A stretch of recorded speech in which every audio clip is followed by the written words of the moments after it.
سعتي شجر نطقت حجر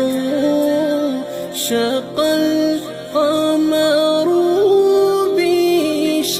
بإشارته الله الله الله الله الله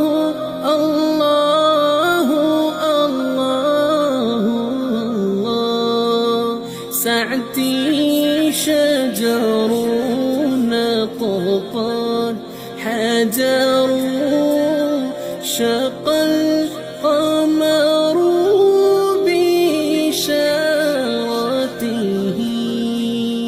الله